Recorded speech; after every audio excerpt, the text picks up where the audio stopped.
ఈ పరిశుద్ధ ఆదివారం కొరకు ఏర్పాటు చేయబడిన దేవుని వాక్య భాగముగా యెహోషువ గ్రంథము 24వ అధ్యాయము 14-15 వచనములను మనమందరమును కలిసి చదువుకుందాం. యెహోషువ గ్రంథము 24వ అధ్యాయము 14-15 వచనములు మనము కలిసి చదువుకుందాం. మంచిది ప్రియమైన దేవుని సంగమా, ఈ చదివిన వాక్య భాగమును గడిచిన వారములో కూడా మనము ధ్యానం చేశాం. మరలా దేవుడు మనతో మాట్లాడడానికి ఇష్టపడుతూ ఈ వాక్య భాగాన్ని మన ముందు ఉంచాడు. అక్కడ ఉన్న మాటను మనం ఆలోచన చేస్తే, నేనును నా ఇంటి వారును యెహోవాను సేవించెదము అనేను. ఈ యొక్క వాక్య భాగాన్ని మనము ధ్యానిస్తూ గడిచిన వారములో ఈ వాక్యాన్ని మనం నేర్చుకుంటూ 3 వ్యక్తులు మన ముందు ఉంచుకున్నాం కదండి. ఒక వ్యక్తి యెహోషువ అయితే, రెండవ వ్యక్తి దావీదు గారు, మూడవ వ్యక్తి అపోస్తలుడైనటువంటి పౌలు గారు. యెహోషువ ఆయన చేసినటువంటి తీర్మానం ఏమిటంటే, నేనును నా ఇంటి వారును యెహోవాను మాత్రమే సేవిస్తాం. దావీదు తీర్మానం ఏమిటయ్యా అంటే, నేనైతే దేవుని మందిరములో పచ్చని ఒలివ మొక్క వలె ఉంటాను అన్నాడు. మరి అపోస్తలుడైన పౌలు గారి యొక్క తీర్మానం ఏమిటంటే, నా మట్టుకైతే బ్రతుకుట క్రీస్తే, చావైతే లాభం. ఇవి ఈ మాటల వెనుకున్నటువంటి ఉద్దేశాలు కూడా మనం జ్ఞాపకం చేసుకున్నాం. ఇది తీర్మానం అనుకుంటే, రెండవదిగా ఇది మొక్కుబడి అని మనం మాట్లాడుకున్నాం, మూడవదిగా ఇది ఒక సూచన అని మనం మాట్లాడుకున్నాం, నాలుగవదిగా ఇది ఒక సవాలుగా వారు చేశారు అనేటువంటి విషయాన్ని మనము ఆలోచన చేసాం. అయితే ఈ 4 ఉద్దేశాలు కూడా ఈరోజు మనలో కూడా ఉండాలి. ఆ తీర్మానము వెనుకున్నటువంటి లేక ఆ యొక్క మాటలు వెనుకున్నటువంటి ఉద్దేశాలు ఈరోజు మనము కూడా కలిగి ఉండాలి. ఎందుకంటే క్రైస్తవ్యము అంటే లేక క్రైస్తవులు అంటేనే అవి తీర్మానాలు, మొక్కుబడులు, సూచనలు, సవాళ్ళతో కూడినది అన్న విషయాన్ని మనము ఎప్పటి నుంచో మనం నేర్చుకుంటూనే ఉన్నాం. అయితే ప్రియ దేవుని సంగమా, గడిచిన ఆదివారములో మనం ఒక అంశాన్ని మనము ఆలోచన చేశాం. ఈ తీర్మానాలు వెనుకున్నటువంటి ఉద్దేశం ఏమిటంటే, రాబోయే కాలానికి మీరు జాగ్రత్తలు తీసుకోండి అనేటువంటి అంశాన్ని మనము ధ్యానం చేశాం. మరి ఈ వారము ప్రియ దేవుని సంగమా మనము కొన్ని విషయాలు ఆలోచన చేయబోతా ఉన్నాం. రెండవదిగా మనం ఏమి ఆలోచన చేయబోతా ఉన్నాము అనంటే, జరిగిపోయిన కాలాన్ని జ్ఞాపకం తెచ్చుకోండి అంటున్నాడు. ఈ మాటను వారు మాట్లాడుట ద్వారా మనం నేర్చుకోవాల్సినటువంటి మరొక విషయం ఏమిటయ్యా అనంటే, జరిగిపోయిన కాలాన్ని ఏం చేయాలట? జ్ఞాపకము తెచ్చుకోండి. అంటే గత కాలపు చరిత్ర వర్తమాన కాలానికి మాదిరిగా ఉండాలి. ఏంటండి? గత కాలపు చరిత్ర వర్తమాన కాలానికి ఏమై ఉండాలి? అది మాదిరై ఉండాలి. అందుకే మనము చదివినటువంటి ఆ యొక్క కీర్తన భాగములో కూడా 143వ ఆ కీర్తన భాగములో మంచి మాటను దేవుడు మనకు జ్ఞాపకం చేశాడు. ఏంటంటే ఆ మాట 5వ వచనములో ఎలా రాయబడి ఉంది కదా, పూర్వ దినములో జ్ఞాపకము చేసుకొనుచున్నాను. గత జీవితము లేక గత చరిత్ర నేను జ్ఞాపకం చేసుకొని నా వర్తమాన కాలానికి దాన్ని నేను ఎలా పెట్టుకుంటున్నాను? నేను మాదిరిగా పెట్టుకుంటున్నాను. దావీదు గారు ఈ మాట మాట్లాడడానికి, నేనైతే అనేటువంటి మాట మాట్లాడడానికి ముఖ్య కారణం ఏమిటో మనం అందరూ కూడా ఎరుగుదుము కదండి. 51వ కీర్తన మనకు తెలుసు కదండి. 51వ కీర్తన అంతా కూడా దేవుని దగ్గరికి వచ్చి పశ్చాత్తాపడ్డాడు. అవునా కదండి? తను చేసిన అపరాధం ఏదైతే ఉందో, తను చేసిన పాపం ఏదైతే ఉందో, తను చేసిన ద్రోహం ఏదైతే ఉందో, దానిని గురించి ప్రభు దగ్గర ఏం చేశాడు? ఆయన పశ్చాత్తాపడ్డాడు. చూడండి, ఒకసారి మీరందరూ తలెత్తుకోండి. ఎవరైతే దేవుని దగ్గర పశ్చాత్తాపడతారో, ఎవరైతే దేవుని దగ్గర మన పాపాలు ఒప్పుకుంటారో, వెంటనే వారు ఎలా ఉంటారో చెప్పమంటారా? పచ్చగా ఉంటారు. అదే ఆ 52వ కీర్తనలో దావీదు గారు అంటున్నారు, అయ్యా నేను ముందు పాపం చేశాను, వ్యభిచారిని, ద్రోహం చేశాను, అన్యాయం చేశాను, నేను దేవుని దగ్గర ఒప్పుకొని పశ్చాత్తాపడ్డాను. ఇప్పుడు ప్రభు దగ్గర నేను ఎలాగున్నానంటే పచ్చగా ఉన్నాను. అందుకనే నేనైతే నేనైతే దేవుని మందిరంలో 52వ కీర్తన 8వ వచనంలో దావీదు గారు మాట్లాడుతున్నారు. నేనైతే దేవుని మందిరంలో పచ్చని ఒలీవ చెట్టు వలెనున్నాను. మరి అంతకుముందు ఎలాగున్నాడు ఆయన? మీకు 143వ ఆ కీర్తనలోంచి ఆ మాట జ్ఞాపకం చేస్తాను. దేవుడు ఎంత చక్కగా ఈరోజు ఆ రెండింటిని చాలా చక్కగా సమకూర్చాడు దేవుడు. ఆ 143వ కీర్తనలో 51వ అధ్యాయాన్ని మనం ఆధారం చేసుకుంటే అంతకు ముందు ఎలాగున్నాడు అంటే 6వ వచనం అంటున్నాడు, నీ తట్టు నా చేతులు ఎందుకు చాపుతున్నావు? నీవు చేసిన పాపమును బట్టే కదా, నీవు చేసిన అతిక్రమమును బట్టే కదా, నీవు చేసిన ద్రోహమును బట్టే కదా, నీవు చేసిన వ్యభిచారమును బట్టే కదా, నీవు చేసిన నరహత్యను బట్టే కదా అని అంటున్నాడు. అయ్యా, నీ తట్టు నా చేతులు చాపుచున్నాను ఎండిపోయిన భూమి వలె. అంటే ఆయన ఆ యొక్క 51వ కీర్తనను మనం ఆలోచన చేస్తే పశ్చాత్తాపడుతున్నాడు, ప్రాధేయపడుతున్నాడు. అంటే అర్థం ఏమిటంటే ఆయన జీవితం ఏమైపోయింది చెప్పండి, అక్కడ ఎండిన స్థితిలో ఉంది. ఎండిపోయిన స్థితిలో దావీదు ఉన్నాడు. ఈరోజు ప్రియమైన దేవుని సంగమా, నీ గత జీవితం ఏమిటో నీకు అర్థం కాకపోతే, నీ గత కాలపు చరిత్ర నీకు అర్థం కాకపోతే, నాకు అర్థం కాకపోతే, మనం వర్తమాన కాలంలో దేవుని కొరకు మనం పచ్చగా బ్రతకలేం. నీవు దేవుని కొరకు పచ్చగా నువ్వు బ్రతకాలి అని అంటే, దేవునిలో నువ్వు పచ్చగా ఉండాలంటే, నీ కుటుంబానికి నువ్వు పచ్చగా ఉండాలంటే, నీ సంఘంలో నువ్వు పచ్చగా ఉండాలంటే, నువ్వు ఫలించాలంటే, అభివృద్ధి చెందాలంటే, మరొకరికి నువ్వు మాదిరిగా, మరొకరికి నువ్వు ఆశ్రయంగా నువ్వు ఉండాలి అని అంటే, నీ స్థితి ఏమిటో మొదట నువ్వు తెలుసుకోవాలి, జ్ఞాపకం చేసుకో.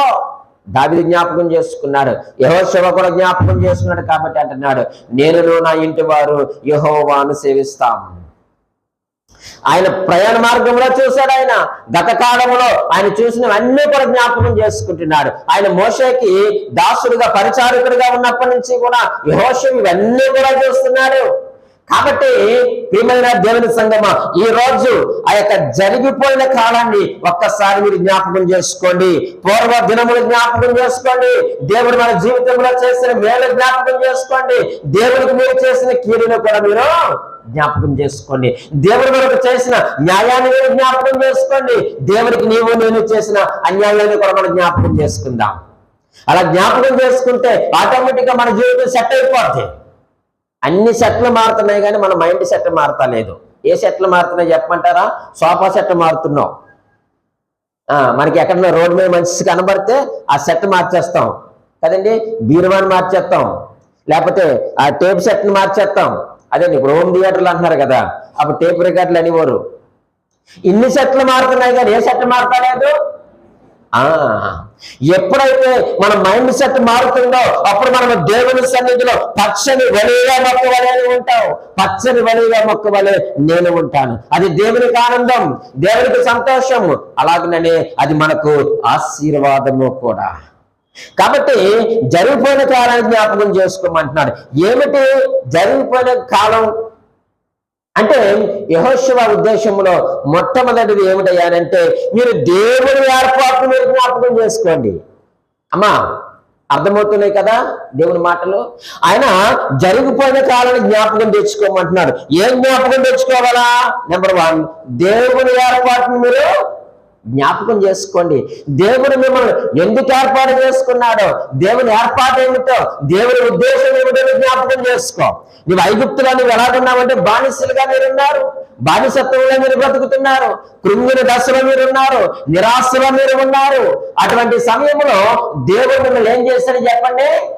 ఏర్పాటు చేసుకున్నాడు. మీరు దేవుని ఏర్పాటు జ్ఞాపకం చేసుకోండి. అందుకే అపోస్తలుడైనటువంటి పేతురు గారు తను రాసిన 2వ పత్రికలో మంచి మాటని జ్ఞాపకం చేస్తున్నాడు. చూడండి, పేతురు రాసినటువంటి 2వ పత్రిక 1వ అధ్యాయము 10వ వచనంలో ఇలా రాయబడి ఉంది, అందువలన సహోదరులారా మీ పిలుపును ఏర్పాటును నిశ్చయము చేసుకున్నటకు మరి జాగ్రత్త పడండి. దేవుడు మిమ్మల్ని ఎందుకు ఏర్పాటు చేసుకున్నాడో, దేవుడు మిమ్మల్ని ఎందుకు పిలుచుకున్నాడో మీరు ఏం చేయాలంటే మీరు నిశ్చయము చేసుకోవడానికి మీరు జాగ్రత్త పడండి. ఆనాడు యెహోషువ కూడా అదే హెచ్చరిక చేసినాడు. అలాగే దావీదు గారు కూడా అదే హెచ్చరిక చేస్తూ ఉన్నాడు. దేవుడు నన్ను ఎందుకు పిలుచుకున్నాడో, దేవుడు నన్ను ఎందుకు ఏర్పాటు చేసుకున్నాడో నాకు అర్థమైంది. మీరు నిశ్చయించుకోండి దేవుని ఏర్పాటు ఏమిటో, దేవుడు ఎందుకు పిలిచినాడో మీరు ఒక నిశ్చయితకి రండి. మరి జాగ్రత్త పడండి. మీరు అట్టి క్రియలు చేయవారైతే ఎల్లప్పుడూ తొట్టిల్లరు ఉన్నాడు. అంటే దేవుడు మిమ్మల్ని ఎందుకు పిలిచాడో ఆ పిలుపునకు లోబడి ఆ క్రియలు మీరు చేయండి. అసలు మనకి దేవుడు పిలిచాడు అనేటువంటి నిశ్చయిత ఉందా? అందుకే ఇటువంటి అనుమానం వస్తుందనే వెంటనే ఆయన ఏమన్నాడంటే, దేవుడు పిలిచాడు అని అనడానికి నీకు నాకు ఎలా తెలుస్తుందా? 5వ వచనాన్ని మీరు చదివితే 5వ వచనాన్ని మీరు చదవండి. ఆ హేతువ చేతనే మీ మట్టుకు మీరు పూర్ణ జాగ్రత్త గలవారై మీ విశ్వాసమునందు సద్గుణమునందు జ్ఞానమునందు ఆశానుగ్రహమునందు సహనమునందు భక్తియందు సహోదర ప్రేమయందు దయను అమర్చుకొనిడి. ఒక మాట మీ జ్ఞాపకం చేయను. దేవుడు నిన్ను ఏర్పాటు చేసుకున్నాడు, దేవుడు నిన్ను పిలుచుకున్నాడు అని అనడానికి రుజువు అంటే చెప్పమంటారా? ఈ లక్షణాలన్నీ మనలో ఉండాలంటే. మీరు దేవుడు నన్ను ఇప్పుడు పిలిచాడు, ఎలా పిలిచాడని మనం జుట్టు పీక్కవలసిన అవసరం లేదు. నువ్వు సంవత్సరాలు కూడా ఉపవాసం చేసి ప్రభువాను నన్ను పిలిచావా, నన్ను ఏర్పాటు చేసుకున్నావా నువ్వు అడిగేటువంటి అవసరం లేదు. చాలా సింపుల్ గా పేతురు గారు అంటున్నారు, నిజముగా దేవుడు మిమ్మల్ని పిలిచాడు అని అనడానికి రుజువు ఏమిటో తెలుసా? ఈ లక్షణాలు మీలో ఉండాలి. ఏ లక్షణాలు?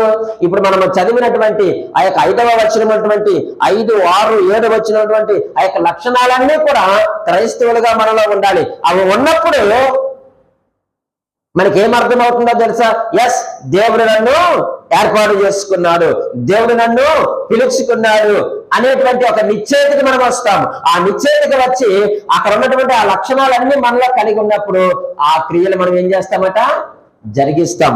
అదే కదా నేను అన్నాడు, మరి జాగ్రత్త పడి మీరిట్టి క్రియలు చేయువారైతే ఎప్పుడు మీరు తొట్టిల్లరు. అంటే 11వ వచనముల వెంటనే ఆయన ఏమన్నాడు? అలాగున మన ప్రభువును రక్షకుడైన యేసుక్రీస్తు యొక్క నిత్య రాజ్యములో ప్రవేశము మీకు సమృద్ధిగా ఎప్పుడు అనుగ్రహింపబడుతుంది?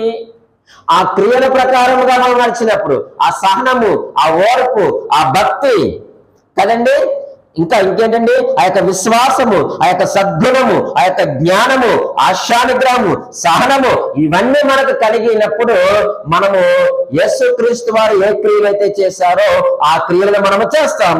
ఆ క్రియల ద్వారా మనం ఏమవుతామంటే ఎప్పుడు కూడా తొట్టిల్లిపోము. అంటే ఎందుకు దేవుడిని పిలిచాడో నీకు అర్థమవుతుంది క్రియలు మనలో ఉంటే. ఎందుకు దేవుడు మనం ఏర్పాటు చేసుకున్నాడో ఆ యొక్క ఏర్పాటు మనకు అర్థమవుతుంది. అందుకని అంటున్నాడు, జరిగిపోయిన కాలాన్ని జ్ఞాపకం తెచ్చుకోండి. ఏంటి జరిగిపోయిన కాలం అంటే? దేవుని యొక్క ఏర్పాటు. దేవుని యొక్క ఏర్పాటు దావీదు మీద ఉంది కాబట్టి దావీదు దేవుని క్షమించాడు. దేవుని సన్నిధిలో పచ్చని వలివ మొక్క వలె ఉన్నాడు. ఈరోజు దేవుడు నిన్ను క్షమించడా? దేవుడు నిన్ను క్షమిస్తాడు. ఎప్పుడంటే నీవు దేవుని దగ్గరకు వచ్చి నువ్వు పశ్చాత్తాపడినప్పుడు. అసలు దేవుడు ఎందుకు పిలుచుకున్నాడయ్యా అనంటే మన పాపం నుంచి మనను విముక్తులుగా చేయడానికి. దేవునికి మహిమ కలుగును గాక. ఆయన పిలుపులో ఉన్నటువంటి ఏర్పాటు, ఆ యొక్క ఉద్దేశం ఏమిటంటే మన యొక్క పాపముల నుంచి ఆయన మనలను విముక్తులుగా చేయడానికి. ఆయన ఎందుకు మనం పిలిచాడు, ఎందుకు మనల్ని ఏర్పాటు చేసుకున్నాడు, ఎందుకు ఎన్నిక చేసుకున్నాడయ్యా అంటే ఆయన రక్షణను మనకు అనుగ్రహించడానికి. ఇదే పేతురు గారి యొక్క ఉద్దేశం. ఆయన ఎందుకు పిలిచాడంటే మన పాప విముక్తులుగా చేయడానికి, ఆయన యొక్క రక్షణ మనకు అనుగ్రహించడానికి ఆయన మనం పిలుచుకున్నాడు. ఎవరైతే ఆ యొక్క రక్షణలో ఉన్నారో వారందరిలో కూడా ఈ లక్షణాలు 5, 6, 7 వచ్చిన లక్షణాలు కనిపించాలి. ఒకవేళ లేవనుకోండి మనకి ఏమొస్తుందో చెప్పమంటారా? ఒక సందేహం వస్తుంది, ఒక అనుమానం వస్తుంది. అసలు దేవుడు నన్ను రక్షించాడా, లేకపోతే అసలు నేను రక్షణలో ఉన్నానా నేను అనేటువంటి అనుమానం వస్తుంది. ఎప్పుడు ఆ 3 వచనాలు ఉన్న లక్షణాలు మనలో లేకపోతే అప్పుడు మనకు వచ్చే అనుమానం అదే, నేను రక్షించబడ్డానంటారా, అసలు దేవుడు నాకు రక్షణ ఇచ్చాడంటారా, దేవుడు నన్ను పాప విముక్తులుగా చేశాడంటారా అనేటువంటి అనుమానం ఎవరికి వస్తుంది? ఈ లక్షణాలు లేని వారికి. ఈ లక్షణాలు ఎవరిలో ఉంటాయో వారికి నిశ్చయిత ఉంటుంది. ఏంటో చెప్పమంటారా? నన్ను దేవుడు పాపము నుంచి విముక్తుడిగా చేశాడు, నాకు ఆయన రక్షణను అనుగ్రహించాడు, ఆ రక్షణలో నేను కొనసాగుతున్నాను, నేను దేవుని ఏర్పాట్లో ఉన్నాను. అది నిశ్చయత. ఈరోజు ప్రియమైన దేవుని సంగమా, దేవుని కుటుంబమా, పరిశుద్ధ జనాంగమా, గత కాలాన్ని ఒక్కసారి మీరు జరిగిపోయిన దాన్ని జ్ఞాపకం చేసుకోండి. నువ్వు ఎలా బ్రతికావో, ఎలా జీవించావో, దేవునికి ఇష్టలుగా బ్రతికామా, అయిష్టులుగా మనం బ్రతికామా, ఒక్కసారి మనం జ్ఞాపకం చేసుకొని దావీదు గారి వలె మనమును కూడా మన చేతులెత్తి, మన హృదయాలెత్తి, మన బ్రతుకులెత్తి, అయ్యో ప్రభువా, నేను ఎండిన స్థితిలో ఉన్నాను, నేను ఎండిపోయాను, నిర్జీవ స్థితిలో ఉన్నాను, నేను ఎవరికి ఉపయోగం లేను. ఎండిన స్థితిలో అంటే ఎవరికి ఉపయోగం చెప్పండి? ఆ నెరలు విడిస్తే ఎవరికి ఉపయోగము? అక్కడ మొక్క నాటాలి అని అంటే వర్షం కొరకు ఎదురు చూస్తాడు రైతు. ఈరోజు మన జీవితాలు, మన బ్రతుకులు కూడా ఎండిన స్థితిలో ఉంటే మన హృదయాలు ప్రభు వైపునకు వెత్తి మనం ఏం చేయాలి చెప్పండి? ప్రభువా, నన్ను దర్శించు, నేను ఎండిన స్థితిలో ఉన్నాను, నీ ఆత్మీయ వర్షములు, నీ వాక్యమైనటువంటి వర్షములు నాపై కుమ్మరింపు. అప్పుడు ఆ ఎండిన భూమి ఏమైపోతుంది చెప్పండి? తడిసి అది మెత్తగా అయిపోతుంది. అప్పుడు విత్తనము పెడుతుంది, చక్కగా మొలుస్తుంది. దావీదు అదే ఒప్పుకున్నాడు, ప్రభువా, నేను ఎండిన స్థితిలో ఉన్నాను, నేను ఎండిపోయాను, నాకు నేను ఉపయోగం లేదు, మరొకరికి ఉపయోగంగా లేను, నన్ను క్షమించని పశ్చాత్తాపడ్డాడు. దేవుడు క్షమించాడు. దేవుని యొక్క సన్నిధిలో ఆయన పచ్చగా ఉన్నాడు. కాబట్టి దేవుని ఏర్పాటు మనం ఏం చేయాలట? జ్ఞాపకం చేసుకోవాలి. రెండవదిగా జరిగిపోయిన కాలం జ్ఞాపకం చేసుకోండి అంటున్నాడు కదా. అందులో మనం ఏం జ్ఞాపకం చేసుకోవాలని అంటే, రెండవదిగా దేవుని నడిపింపుని మీరు జ్ఞాపకం చేసుకోండి. ఏం జ్ఞాపకం చేసుకోవాలి? దేవుని నడిపింపు. దేవుడు ఎలా మిమ్మల్ని నడిపించాడో అదే అంటున్నాడు యెహోషువ 24వ అధ్యాయము, అదే ఆ గ్రంథము, యెహోషువ గ్రంథము 24వ అధ్యాయము 17వ వచనాన్ని చదవండి. ఐగుప్తు దేశమును దాసుల గృహములో నుండి మనలను, మన తండ్రులను రప్పించి మన కన్నుల ఎదుట ఆ గొప్ప సూచక క్రియలను చేసి మనము నడిచిన మార్గములన్నిటిలోనూ, మనము వెళ్ళిన ప్రజలందరి మధ్యలో మనలను కాపాడిన యెహోవాయే మన దేవుడు అంటున్నారు. అయ్యా, దేవుని నడిపింపుని మీరు జ్ఞాపకం చేసుకోండి. ఆ దాసుల గృహమైనటువంటి ఆ యొక్క ఐగుప్తులో నుంచి దేవుడు నిన్ను, నన్ను, మనలను, మన పితరులను విడిపించి ఆయన నడిపించిన మార్గాన్ని మీరు జ్ఞాపకం చేసుకోండి. మీరు ఇంటికి వెళ్ళిన తర్వాత చదవండి. ఆ యొక్క నిర్గమకాండము 14వ అధ్యాయము మొదటి 9 వచనాలు మీరు ఇంటి దగ్గర చదవండి. ఐగుప్తు నుంచి వారు బయటకు వచ్చిన తర్వాత కనాను ప్రవేశించే వరకు ఆయన ఏ మార్గాల్లో నడిపించాడో, ఎటువంటి మార్గాల్లో నడిపించాడో మీరు ఒక్కసారి జ్ఞాపకం చేసుకోండి. మీకు కలిగిన శ్రమలేటో, ఇబ్బందులేమిటో, కొరతలేటో మీరు జ్ఞాపకం చేసుకోండి. అట్ ద సేమ్ టైం అదే మార్గములో దేవుడు చేసినటువంటి ఆ సూచక క్రియలను కూడా మీరు జ్ఞాపకం చేసుకుంటే అప్పుడు మనకు అన్ని కూడా మన కళ్ళ ముందు ఆ యొక్క 70mm స్క్రీన్ మీద అన్ని కనిపిస్తాయి. కనిపించినప్పుడు ఖచ్చితంగా నీవు నేను కూడా ఒక మంచి తీర్మానం తీసుకుంటాం. నేను నా ఇంటి వారును యెహోవాను మాత్రమే సేవిస్తాము. అయ్యో ప్రభువా, నిన్ను ఎరగక ముందు, నిన్ను తెలుసుకొనక ముందు, నీ వద్దకు రాకముందు నా బ్రతుకు, నా జీవితము, మా యొక్క కుటుంబ పరిస్థితి ఇలా ఉండేవయ్యా. కానీ నిన్ను అంగీకరించిన తర్వాత, నిన్ను తెలుసుకున్న తర్వాత ఇప్పుడు మా మార్గములు వేరుగా ఉన్నాయి, మా నడతలు వేరుగా ఉన్నాయి. నువ్వెన్నో అద్భుత ఆశ్చర్య కార్యములు మా జీవితంలో చేసావని మనము దేవుణ్ణి పొగడకుండా మనము ఉండలేము. అదే మాట జ్ఞాపకం చేస్తున్నారు ప్రియమైన వాళ్ళారా. మీరు దేవుడు మిమ్మల్ని నడిపించేటువంటి ఆ మార్గాలు ఒక్కసారి మీరు జ్ఞాపకం చేసుకోండి. ఆ నడిపింపును మీరు జ్ఞాపకం చేసుకోండి. 8వ వచనాన్ని కూడా చదువుతారా? 24:8 అంటున్నాడు, యొర్దాను అద్దరం నివసించిన అమోరీయుల దేశమునకు నేను మిమ్మల్ని రప్పించినప్పుడు వారు మీతో యుద్ధము చేయగా నేను మీ చేతికి వారిని అప్పగించి తిని. నువ్వే కత్తి తిప్పావు? నువ్వే బాణం వేసావు? నువ్వే బాంబులు వేసావు వాళ్ళ మీద? చదవండి ఇంకా. మీరు వారి దేశమును స్వాధీనపరుచుకుంటారు, వారు మీ ఎదుట నిలవకుండగా వారిని ఏం చేసి తిని. అరే, మీరు ప్రయాణం చేస్తా వచ్చారు, మీరు యొర్దాను అద్దరికి వచ్చినప్పుడు అమోరీయుల దేశానికి వచ్చారు. అక్కడ వారితో యుద్ధం ఉంది. ఆ యుద్ధంలో మీరు ఎంత పోరాటం చేశారు? మీరు ఎన్ని బాణాలు వేశారు? మీరు? మీరు వారి దేశమును స్వాధీనపరుచుకుంటారు, వారు మీ ఎదుట నిలవకుండగా వారిని ఏం చేసి తిని. అరే, మీరు ప్రయాణం చేస్తా వచ్చారు, మీరు యొర్దాను అద్దరికి వచ్చినప్పుడు అమోరీయుల దేశానికి వచ్చారు. అక్కడ వారితో యుద్ధం ఉంది. ఆ యుద్ధంలో మీరు ఎంత పోరాటం చేశారు? ఎన్ని కత్తులు మీరు తిప్పారు? లేదు కదా. మీకు విజయాన్ని ఇచ్చింది ఎవరు? నేనే కదండి. చూడండి ఎంత చక్కని మాట. వారు మీ ఎదుట నిలవకుండా వారిని ఏం చేసి తిని? నశింపజేసి తిని. కాబట్టి గత కాలములో మీరు నడిచినటువంటి ఆ యొక్క మార్గాలు మీరు జ్ఞాపకం చేసుకోండి. నేను మిమ్మల్ని ఎలా నడిపించానో కూడా మీరు జ్ఞాపకం చేసుకోండి అయ్యా. జ్ఞాపకం చేసుకుంటే ఇప్పటికైనా మీరు మంచి తీర్మానాలు తీసుకుంటారు. ఇప్పటికైనా మీరు నా కొరకు బ్రతుకుతారు, లేక మీరు దేవుని కొరకు బ్రతుకుతారు, మీ కుటుంబాలు దేవుని కొరకు నడిపించుకుంటారు. ఎప్పుడైనా మనము మన గత కాలపు జ్ఞాపకాలు ఎప్పుడైనా మనకు జ్ఞాపకం వచ్చాయండి? జరిగిపోయిన ఎప్పుడు జ్ఞాపకం వచ్చాయా? రావు, మనకు రావు. ఎందుకంటే మనకు అవసరం లేదు. ఈ పూట ఎలాగున్నాం, రేపటి గురించి ఆలోచిస్తాం, కానీ ఎప్పుడు గత కాలాన్ని గురించి ఎప్పుడు మనం జ్ఞాపకం చేసుకోం. ఈరోజు నేను బాగున్నానా లేదా, రేపు ఎలాగుండాలి. ఈరోజు 100 సంపాదింటే రేపు 200 సంపాదించాలి. ఈరోజు పప్పుసారు తింటే రాత్రికి మటన్ తెచ్చుకోవాలి. ఉదయం కుదరదు కదా మనకి, లేకపోతే ఫిష్ తెచ్చుకోవాలి, ఏదో ఒకటి. కానీ నేను తిన్నాం? గింజని మీద తిన్నాం, చారు మీద తిన్నాం. అయ్యో ప్రభువా, నిన్న చారుతో తిన్నా, ఈరోజు మాకు పప్పు ఇచ్చే ప్రభువా, నీకు వందనాలు. రాత్రికి చక్కగా ఎలాగా ఆయన ఇస్తారు మనకి. ఇశ్రాయేలు పోషించిన దేవుడు మనం పోషించడా? ఆయన మాట విన్నప్పుడు, ఆయన మార్గాలు మనం జ్ఞాపకం చేసుకున్నప్పుడు, ఆయన యొక్క సూచక్రియలు మనం జ్ఞాపకం చేసుకొని దేవుని కొరకు మంచి తీర్మానాలు తీసుకొని బ్రతికితే దేవుడు చక్కగా మనం పోషిస్తాడు. కాబట్టి యెహోషువ అంటున్నాడు, జరిగిపోయిన కాలం ఒకసారి మీరు జ్ఞాపకం చేసుకోండి. ఏం జ్ఞాపకం చేసుకోవాలి? దేవుని ఏర్పాటు జ్ఞాపకం చేసుకోండి. రెండవదిగా దేవుని యొక్క నడిపింపు. మూడవదిగా ఏమన్నాడో తెలుసా ప్రియమైన వాళ్ళరా? దేవుడిచ్చిన ఆశీర్వాదాలను కూడా మీరు జ్ఞాపకం చేసుకోండి. మనం ఎప్పుడూ కూడా మనకు కలిగిన కష్టాన్నే మనం జ్ఞాపకం చేసుకుంటాం, కానీ దేవుడు చేసిన మేలు మనం జ్ఞాపకం చేసుకోమండి.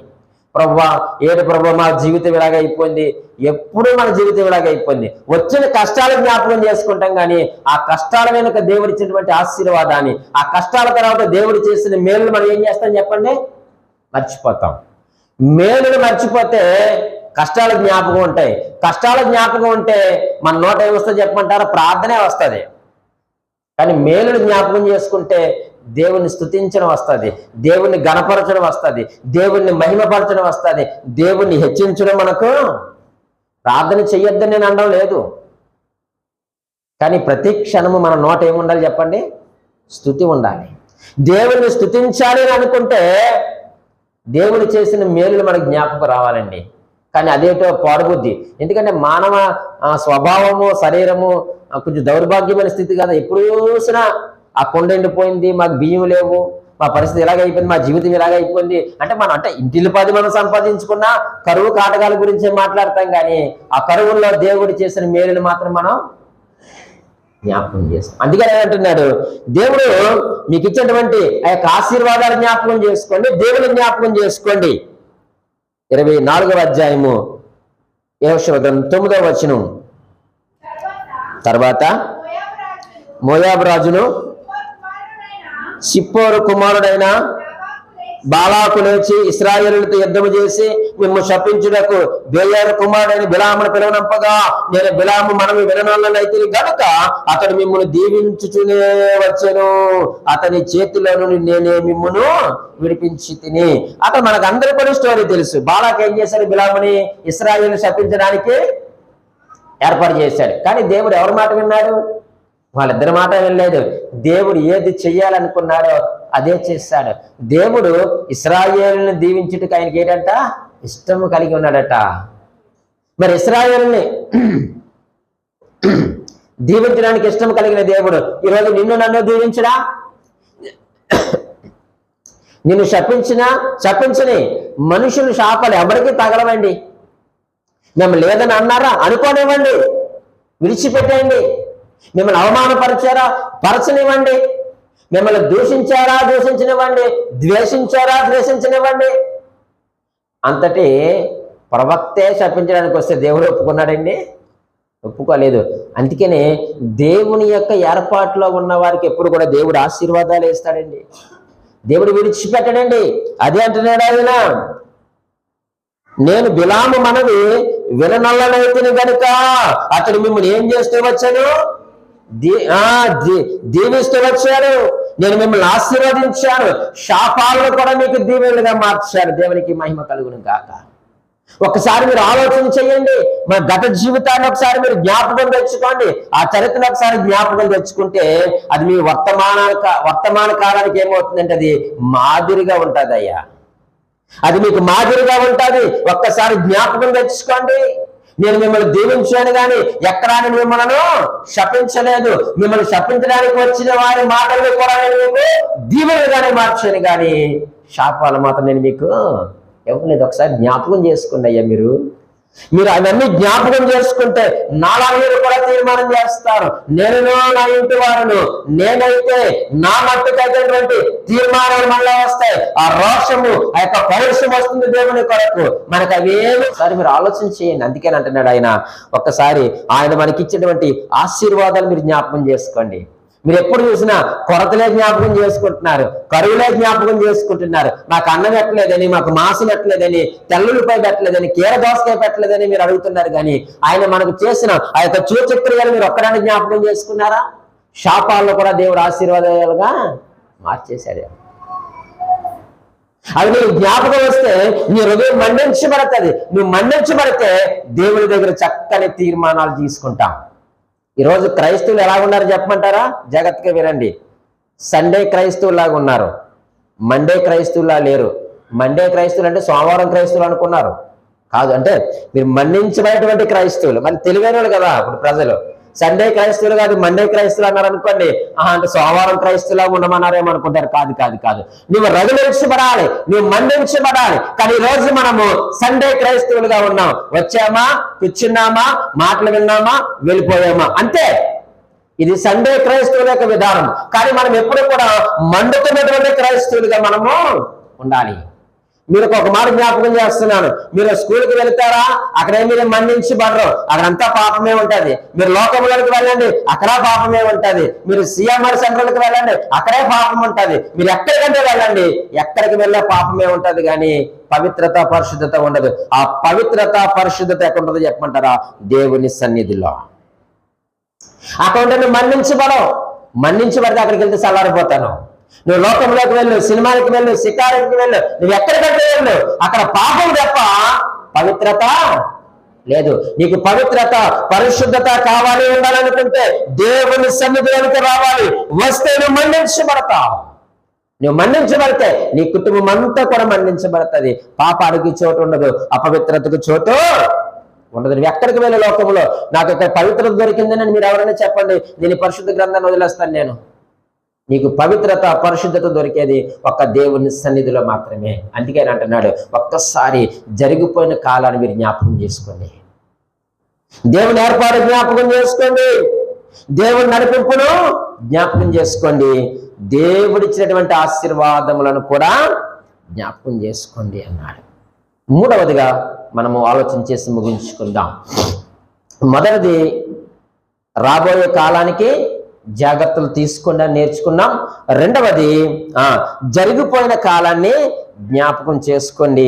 మూడవది, ఇవన్నీ చేసిన తర్వాత మంచి తీర్మానాలు తీసుకోండి. ఏమన్నాడు? తీర్మానాలు తీసుకోండి. ఎప్పటికి తీసుకోవాలి తీర్మానాలు? ఆ క్షణానికి కాదు తీర్మానం తీసుకోవలసింది. ఆయనకు ఉద్దేశం ఏమిటంటే వర్తమాన కాలంలో నిలిచేటువంటి తీర్మానాలు చేయండి అంటున్నాడు. ఎప్పటికి నిలిచి ఉండాలి? వర్తమాన కాలంలోనికి నిలిచి ఉండే తీర్మానాలు మీరు చెయ్యండి. అప్పటికప్పుడు తుమ్మితే ఊడిపోయే తీర్మానాలు కాదు, నువ్వు దగ్గితే రాలిపోయేటువంటి తీర్మానాలు కాదు నువ్వు తీసుకోవాల్సింది. ఆయన అంటున్నాడు, మీరు వర్తమాన కాలంలో నిలిచేటువంటి తీర్మానాలు మీరు చేయండి.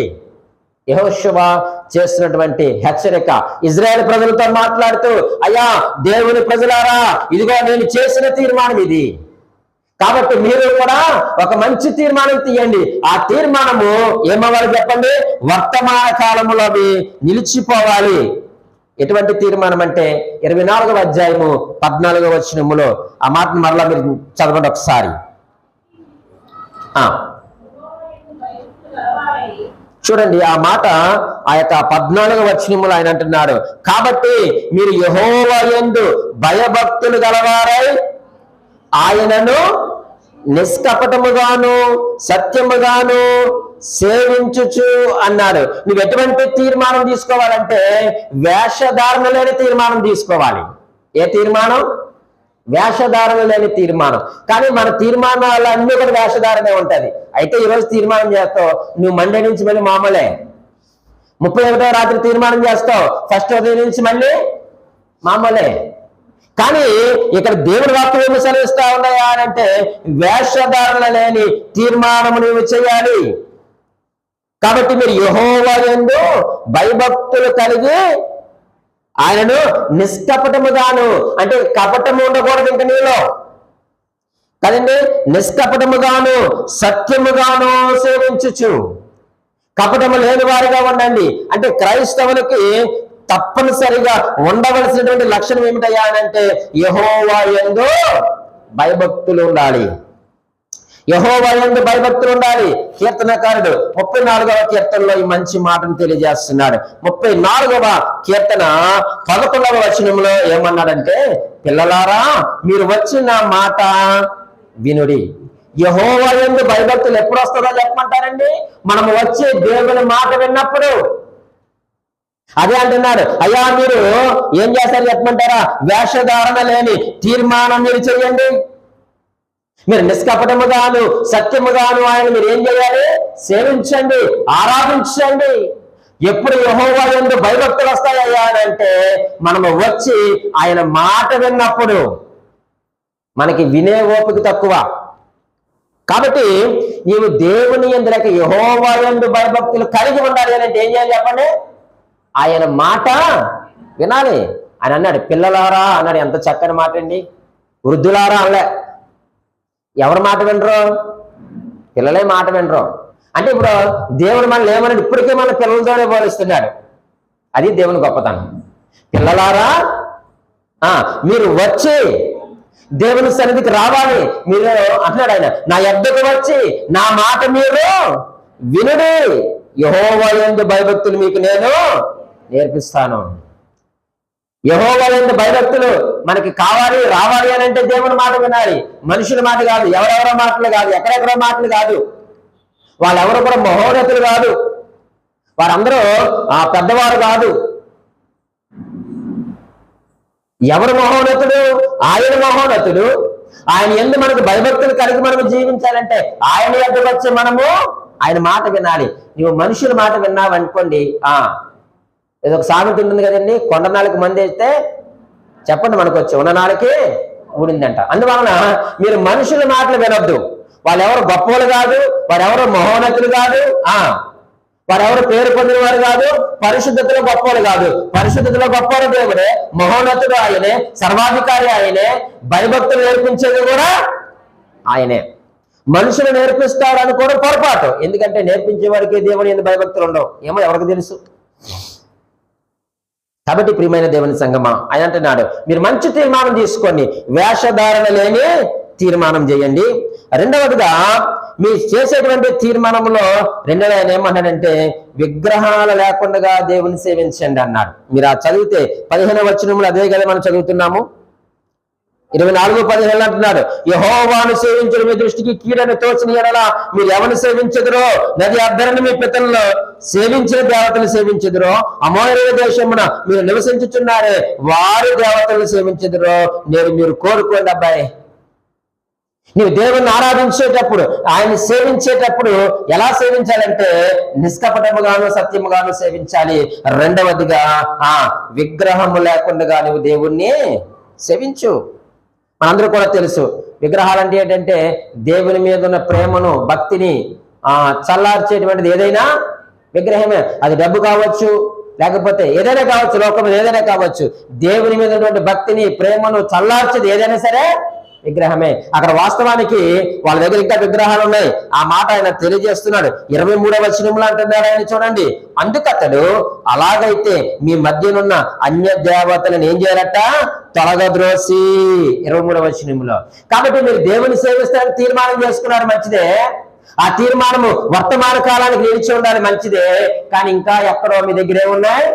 అన్య దేవతలు ఉన్నాయి, అబద్ధాలు ఉన్నాయి, మోసాలు ఉన్నాయి, దొంగతనాలు ఉన్నాయి. మనము యెహోవా యందు భయభక్తులు కలిగిన వారమండి. మనం యథార్థముగా మనము జీవించవలసిన వారము. మనం ఏం చేస్తున్నామయ్యా అని అంటే మనం మోసం చేస్తా ఉన్నాం. కాబట్టి ప్రియా దేవుని సంగమా, దేవుడు ఈరోజు మనతో చాలా సూటిగా మాట్లాడుతున్నాడు. మీరు మంచి తీర్మానం చేసుకోండి. ఎప్పటికంటే ఈ రోజు ఉండే తీర్మానం కాదు, కానీ వర్తమాన కాలంలో నిలిచి ఉండిపోయే తీర్మానం తీసుకోండి అంటున్నాడు. అంటూ ఆయన ఏమన్నాడు చెప్పమంటారా? చివరిగా ఒక మాట మీకు జ్ఞాపకం చేస్తాను. వాళ్ళు ఏమన్నారు? వెంటనే తీర్మానం తీసుకున్నారు వాళ్ళు కదండి. తీసుకున్నారా లేదా? తీసుకున్నారు. మీరు చూడండి 18వ వచనం చివరిలో ఆ మాట, యెహోవానే సేవించదము, ఆయనయే మా దేవుడని ప్రత్యుత్తరమిచ్చిరి. అలాగనే ప్రియమైన వాళ్ళరా 24వ వచనంలో కూడా ఈ మాట మనం చూస్తాం.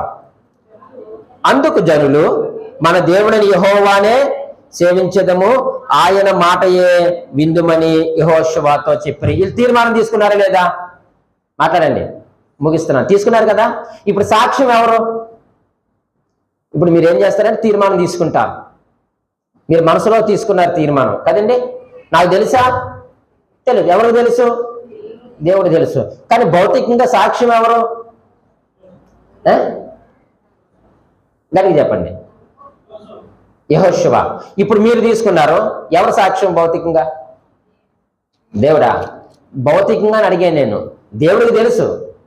అందుకే చూడండి, బైబిల్ చూడండి ఎంత చక్కని మాట. 26వ వచనంలో నుంచి 25 నుంచి చదువుతున్నాను. అట్లు యెహోషువ ఆ దినమున ప్రజలతో నిబంధన చేసి వారికి షెకెములో కట్టడని విధిని నియమించి దేవుని ధర్మశాస్త్ర గ్రంథములో ఆ వాక్యములను రాయించి పెద్ద రాతిని తెప్పించి యెహోవా పరిశుద్ధ స్థలములోనున్న సింధూర వృక్షం క్రింద దాన్ని నిలవబెట్టి 27 జనులందరితో ఇట్లా నేను ఆలోచించుడి. మీరు కూడా ఆలోచించండి. యెహోవా మనతో చెప్పిన మాటలన్నీ ఈ రాతికి వినబడిన గనుక అది మన మీద సాక్షిగా ఉండును. మీరు మీ దేవుని విసర్జించిన ఎడల అది మీ మీద సాక్షిగా ఉండును. అప్పుడు యెహోషువ ప్రజలను వారి యొక్క ఇండ్లకి పంపించేశారు. ఇప్పుడు మీరు తీసుకున్న తీర్మానానికి సాక్ష్యం ఎవరు చెప్పమంటారా? ఆనాడు అక్కడ రాయి నిలబెట్టాడు, కానీ ఈ రోజు ఇక్కడ గోడలే మీ మీద సాక్ష్యం, క్రింద వేయబడినటువంటి టైల్సే సాక్ష్యం. చూడండి చక్కగా అంటున్నాడన్నమాట. యెహోవా మనతో చెప్పిన మాటలన్నీ ఈ రాతికి వినబడిన కనుక అది మన మీద సాక్షిగా ఉండును. ఒకవేళ మీరు మీ దేవుని విసర్జించిన ఎడల తీర్మానం తీసుకొని మీరు తప్పిపోతే, అనుకోకుండా తప్పిపోతే పర్వాలేదండి. కావాలని మీరు తప్పిపోతే మేము ఎప్పుడు చేసాం ప్రభువా తీర్మానం అంటారు మీరు. దేవుడు చాలా గొప్పడని తెలుసు మన సంగతి. నేను ఎప్పుడు వాగ్దానం చేశాను ప్రభువా, నేను ఎప్పుడు మొక్కుబడి చేశాను ప్రభువా, నేను ఎప్పుడు తీర్మానం చేశాను ప్రభువా అని మీరు అనొచ్చేమో. కానీ ఇదిగో మీరు కూర్చున్నటువంటి మందిరంలో కట్టిన గోడలే మీకు సాక్ష్యం. ఈ ప్లాస్టిక్ పువ్వులు కూడా సాక్ష్యమే. మీరు అనుకోవచ్చు కాల్చేస్తే పోతే ఏది పాస్టర్ గారు అనుకుంటారేమో.